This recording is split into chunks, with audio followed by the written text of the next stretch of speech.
Halo semuanya, jumpa lagi di channel YouTube kami Amanah Garment. Ketemu lagi nih sama saya Dita, saya Nurul. Oke semuanya, saya mau mengucapkan terima kasih untuk kalian semua yang sudah menjadi penonton setia di Amanah Garment di channel YouTube kami. Semoga videonya bisa bermanfaat dan juga bisa menghibur tentunya. Amin.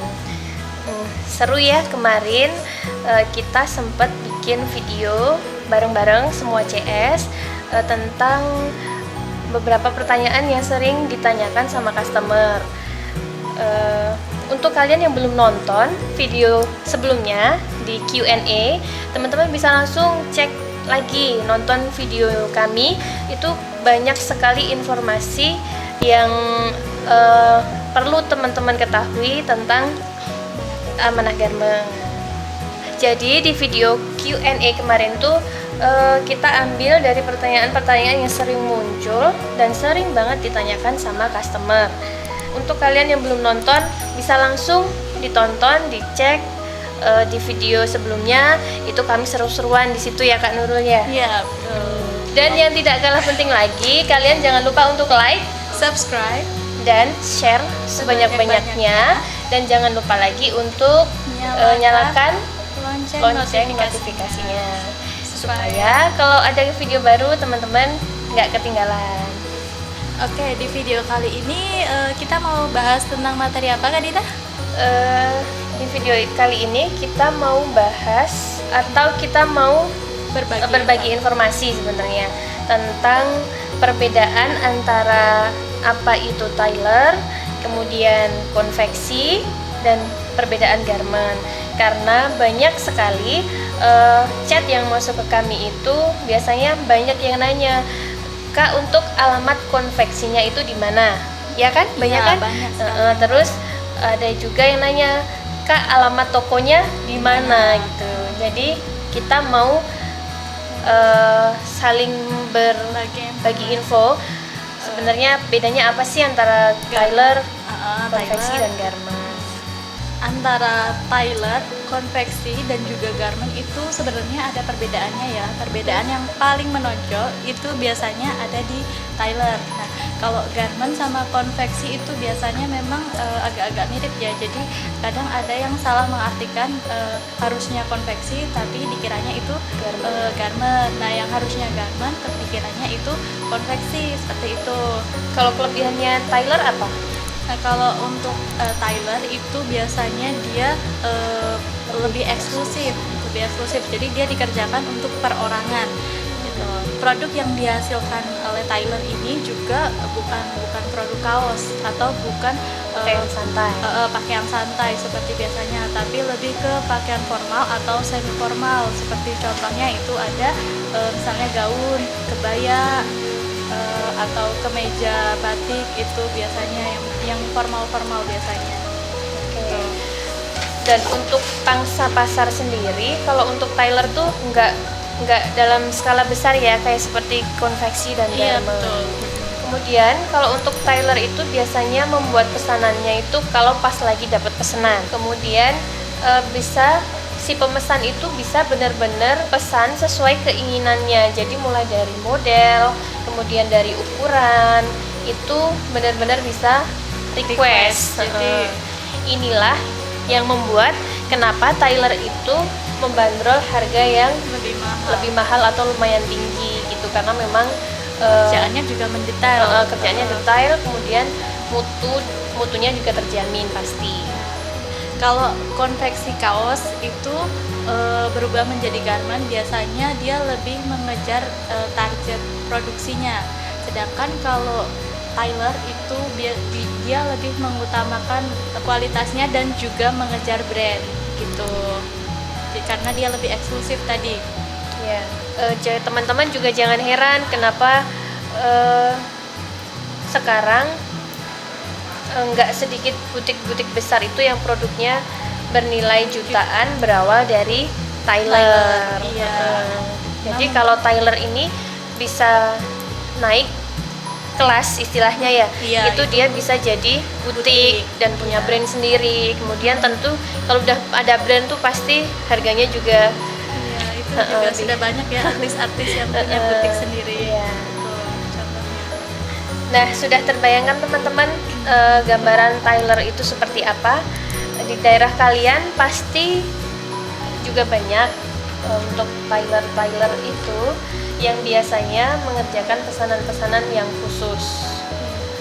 Perorangan biasanya. Saya sendiri juga Pelanggan. kadang pakai jasa Tyler. Seperti contohnya pas wisuda kemarin kita juga buat apa ya Kak, kebaya. Kebaya itu di Tyler juga. Karena kan kita punya ukuran sendiri, kemudian kita mau pengen modelnya seperti apa, jadi kita bisa sampaikan request gitu kalau di Tyler. Dan jangan heran atau kaget kalau misalnya ternyata biaya yang kalau kalian keluarkan itu lebih banyak ketika kalian mengerjakan produksinya itu di Tyler, karena di sana juga tentunya pengerjaannya lebih mendetail dan itu pasti akan lebih sulit karena dia dikerjakan langsung, ada yang menggunakan mesin dan juga ada yang menggunakan tangan langsung biasanya, apalagi yang model-model kebaya itu biasanya dipayak-payak. Jadi lebih eksklusif tentunya. Nah, untuk Tyler teman-teman sudah jelas ya, untuk terlihat jelas gitu perbedaannya. Kita lanjut ke konveksi dan garment yuk Kak. Nah, di sini saya mau sedikit koreksi nih teman-teman, karena biasanya yang kita tahu banyak yang salah paham gitu. Untuk penulisan konveksi itu sendiri yang benar tuh sebenarnya pakai huruf F ya Kak Nurul ya. Iya betul. Flora, fauna. Jadi bukan pakai V. Kalau konveksi tapi pakai V itu ternyata itu tuh di pelajaran IPA kita di zaman dulu. Konveksi itu menurut Wikipedia, kalau konveksi pakai V itu ternyata tuh perubahan molekul-molekul seperti itulah yang ada di pelajaran kita dulu. Nah, yang kita maksud di sini itu penulisan yang benar tuh pakai huruf F. Konveksinya pakai huruf F. Nah, yang benar itu. Ya? Kebanyakan memang dari beberapa sumber banyak yang pakai V ya Kak. Padahal yang benar tuh ternyata pakai F gitu. Nah, kalau untuk konveksi yang pakai huruf F itu menurut Kamus Besar Bahasa Indonesia itu artinya pakaian dan sebagainya yang dibuat secara massal yang dijual dalam keadaan jadi, tidak diukur menurut pesanan tetapi menurut ukuran yang sudah ditentukan. Itu jadi beda banget ya, dari satu huruf aja bisa salah arti. Jadi kita sekarang udah sama-sama tahu dari penulisannya dulu. Konveksi ini memang sebuah bidang usaha yang bergerak di pembuatan pakaian ataupun tekstil. Namun ada perbedaan lagi nih antara konveksi sama garment. Untuk kalian yang masih bingung atau masih belum paham perbedaan antara garment dan juga tekstil, garment dan juga konveksi, di sini kita mau berbagi informasi nih. Nah, nanti kalau misalnya ada yang salah atau ada yang kurang, kalian boleh koreksi komentar. Atau kalau mau ada yang tambahkan juga boleh. Gitu. Nah, yang pertama kita jelasin dulu nih yang konveksi itu seperti apa, oke? Ya, yang pertama saya mau jelaskan dulu tentang konveksi. Nah, konveksi merupakan sebuah bisnis atau usaha yang bergerak di pembuatan pakaian atau tekstil yang dikelola oleh perorangan pada umumnya. Untuk jumlah pegawai di usaha konveksi ini itu biasanya terbilang masih sedikit.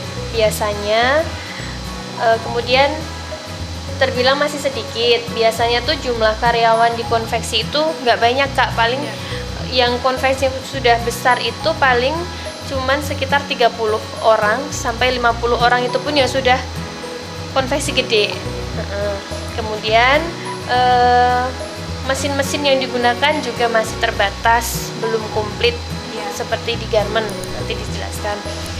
Kemudian biasanya untuk sistem penggajian di konveksi ini tuh pakai sistem borongan, karena kan kalau di konveksi itu biasanya kalau pas ada pesanan banyak itu juga bisa digaji banyak, jadi menyesuaikan gitu. Menyesuaikan jumlah order. Jadi kalau orderannya kecil, ya nanti gajinya kecil karena sistem penggajiannya pakai sistem borongan. Kemudian untuk pegawainya sendiri tuh biasanya multi skill, iya, multi talent, multi multi-skill. skill ya. Jadi biasanya kalau di bagian potong bahan itu biasanya tuh mereka bisa merangkap belanja bahan juga. Jadi karena belum ada SOP, belum ada struktur organisasi yang jelas, jadi masih seperti itu. Jadi pembagian tugasnya tuh nggak pasti, nggak jelas gitu loh. Jadi bisa ngerangkep gitu kan. Usaha pembuatan pakaian ini merupakan sebuah industri kecil atau industri rumah tangga. Jadi jumlah pegawainya memang masih sedikit dan jumlah alat mesin jahitnya juga masih terbatas itu tadi ya.